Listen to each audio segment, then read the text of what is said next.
Dear learners, এই লেসনে আমি আপনাদের দেখাবো যে কিভাবে আমরা আমাদের এই কারেন্ট পেজ থেকে আমরা আমাদের মেম্বারশিপ প্ল্যান আমরা সিলেক্ট করতে পারি। তো এখন এখানে আমরা একটু নিচের দিকে চলে আসি। আমরা এখানে প্রথমে যে প্ল্যানটি দেখতে পাচ্ছি যে সেটি হচ্ছে যে বেসিক ফ্রি, আর আরেকটি হচ্ছে আমরা দেখতে পাচ্ছি প্ল্যান, সেটি হচ্ছে ইন্ডিভিজুয়াল। $10 পার মান্থ আমাদের খরচ করতে হবে।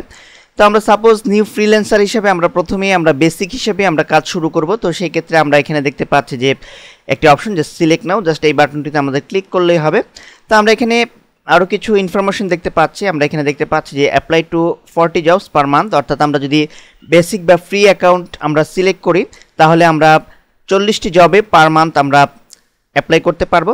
দেন আমরা এখানে দেখতে পাচ্ছি যে standard placement in search result, এবং এই সুবিধাটি আমরা পাবো।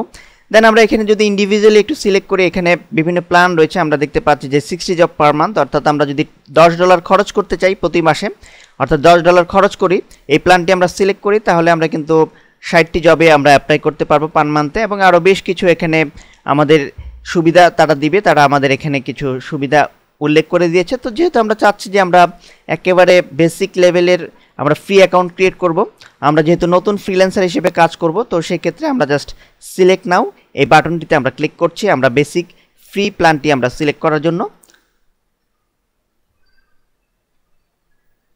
তো আমরা কিন্তু অলরেডি দেখতে পেয়েছি যে আমরা সাকসেসফুলভাবে আমাদের প্ল্যান সিলেকশনের কাজটি আমরা কিন্তু করে ফেলেছি, এবং এই মুহূর্তে আমরা কিন্তু আছি আমাদের এই মাই ইলেন্স পেজে। অর্থাৎ আমরা আমাদের অ্যাকাউন্টটিকে লগ ইন করার পর আমরা ঠিক এরকমই একটি ইন্টারফেস দেখতে পাবো। তো এখন আমরা সাপোজ যদি আমরা লগ আউট করে বেরিয়ে যাই, আমাদের অ্যাকাউন্ট ক্রিয়েশনের কাজ, মূল কাজগুলো মোটামুটি আমরা শেষ করে ফেলেছি। তো এখন আমাদের প্রোফাইলকে আমাদের ধীরে ধীরে আপডেট করতে হবে। তো এখন আমরা সাইন আউট করে জাস্ট এই আইকনটিতে ক্লিক করলে এরকম একটি অপশন আসবে। দেন এখন এখান থেকে আমরা সাইন আউট করে আমরা একটু বেরিয়ে যাচ্ছি।